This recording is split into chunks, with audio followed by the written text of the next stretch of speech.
ಮಹಾಶಿವರಾತ್ರಿ ಜಾಗರಣೆಯನ್ನು ನಾವೆಲ್ಲರೂ ಪ್ರತಿ ವರ್ಷವನ್ನು ಶಿವನ ನಾಮವನ್ನು ಕೊಂಡಾಡ್ತೀವಿ. ಆ ಒಂದು ಅವಕಾಶ ನಮ್ಮೆಲ್ಲರಿಗೆ ಏನಂತಂದ್ರೆ ಲಕ್ಷ್ಮೀನಾರಾಯಣ ಸುಮಂತೋಡ್ಕರ್ ಅದನ್ನು ನೆರವೇರಿಸ್ಕೊಂಡು ಬಂದಾರ. ಇದೇ ರೀತಿಯಾಗಿ ಬಹಳಷ್ಟು ಅಪ್ಪಾಜಿಯವರೇ ಪಾಪ ಏನನ್ನ ಕಾರ್ಯಕ್ರಮ ಹಂಗೆ ಮಾಡ್ತೇ ಇರ್ತಾರೆ.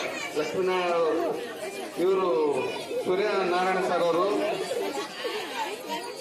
ಮಕ್ಕಳಿಗೆ ಬೋಧನೆಗಳು ಹೇಳೋದಲ್ಲಿ, ಮಕ್ಕಳಿಗೆ ಸಂಸ್ಕೃತಿ ಕಲಿಸೋದಲ್ಲಿ, ಮಕ್ಕಳಿಗೆ ವಿವಿಧ ಏನಂತಂದ್ರೆ ಚಟುವಟಿಕೆಗಳು ಮತ್ತು ದೇಶ ಭಕ್ತಿಯನ್ನು ಮಕ್ಕಳಲ್ಲಿ ಏನಂತ ತುಂಬಂತ ಕೆಲಸ ಸುಮಂತೋಡು ಸೂರ್ಯನಾರಾಯಣ ಸರ್ ಅವರು ಮಾಡ್ತಿರ್ತಾರೆ. ಅವರಿಗೆ ಏನಂತಂದ್ರೆ ನಾವು ಧನ್ಯವಾದಗಳು ಮತ್ತು ಅಭಿನಂದನೆಗಳನ್ನು ಅಂತಂದ್ರೆ ಈ ಸಂದರ್ಭದಲ್ಲಿ ಸಲ್ಲಿಸ್ತೀವಿ.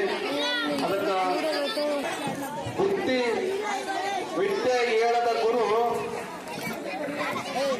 ಬುದ್ಧಿ ಹೇಳದ ತಂದೆ ಬಿದ್ದರೆ ಎತ್ತುವಳ ತಾಯಿ, ತುಂಬ ವೈರಿ ಸರ್ವಜ್ಞ ಅಂತ ಹೇಳ್ತಾರೆ. ಯಾವ ಮಕ್ಕಳಿಗೇನ ನಾವು ಒಳ್ಳೆ ವಿಚಾರಗಳು, ಒಳ್ಳೆ ಏನಂತಂದ್ರೆ ಬುದ್ಧಿ, ಒಳ್ಳೆ ವಿದ್ಯೆವನ್ನು ಕೊಡಲಿಲ್ಲ, ಆ ಮಕ್ಕಳಿಗೆ ನಾವೇ ವೈರಿ ಅಂತ ಹೇಳ್ತಾರೆ ಸರ್ವಜ್ಞರು.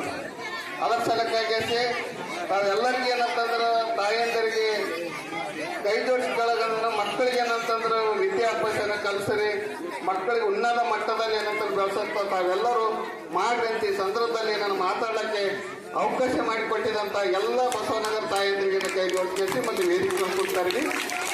ಎರಡು ಮಾತು ಮುಗಿಸ್ತೀನಿ.